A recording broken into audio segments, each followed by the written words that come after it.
Today I am going to show you how to make bone broth in the pressure cooker. It is a nutritional powerhouse that's full of vitamins, minerals. It's very gut healing. It has all the amino acids our body needs, and it's something I try to get a lot of my clients to do. And so today I just thought I would show you how simple it is in a pressure cooker. So we open the pressure cooker, and what I have here is one bunch of parsley, so I put that in first. And then I like to put my bones in next. And I get my bones at Metropolitan Market because they have a wide variety. So a lot of people will do all chicken or all beef. I just do a mixture just to get the different nutritional values from it. So right here we have beef marrow bones. So I take them out and I put them in there. And then here I have turkey neck. Drop that in there. And then I've got chicken backs.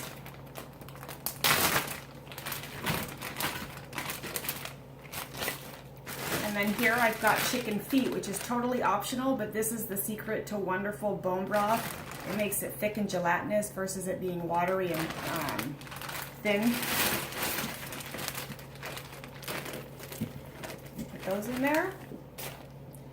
And then here I have 2 carrots that I just roughly chopped, as you can see right here. There's 2 carrots, drop those in.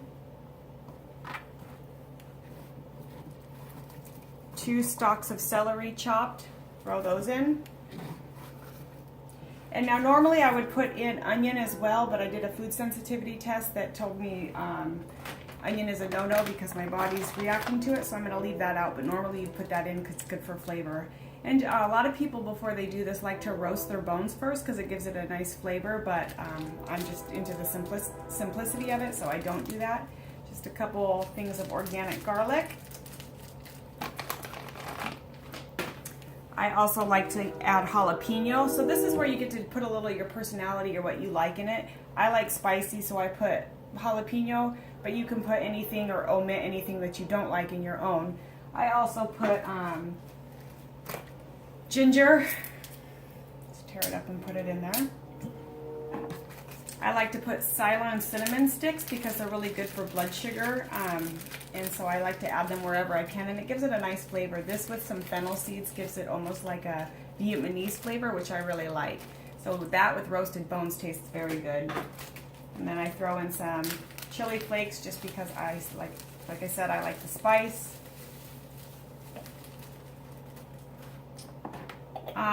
At this point, I always tell people if they want to throw in some turmeric because it's really good for inflammation and has a lot of health benefits to it, but I actually make this turmeric paste so that when I heat my bone broth up in the morning and I add a little bit of grass-fed ghee and then I add some turmeric and salt and pepper and I have it like as a little coffee replacement.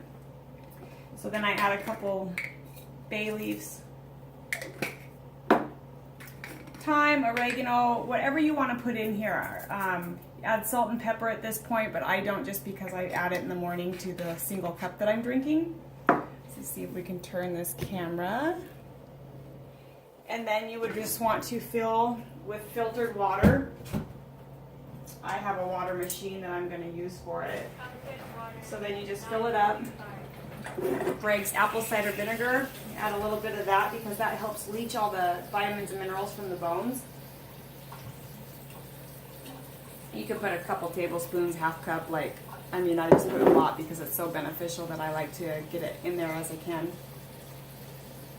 So then we just fill it up.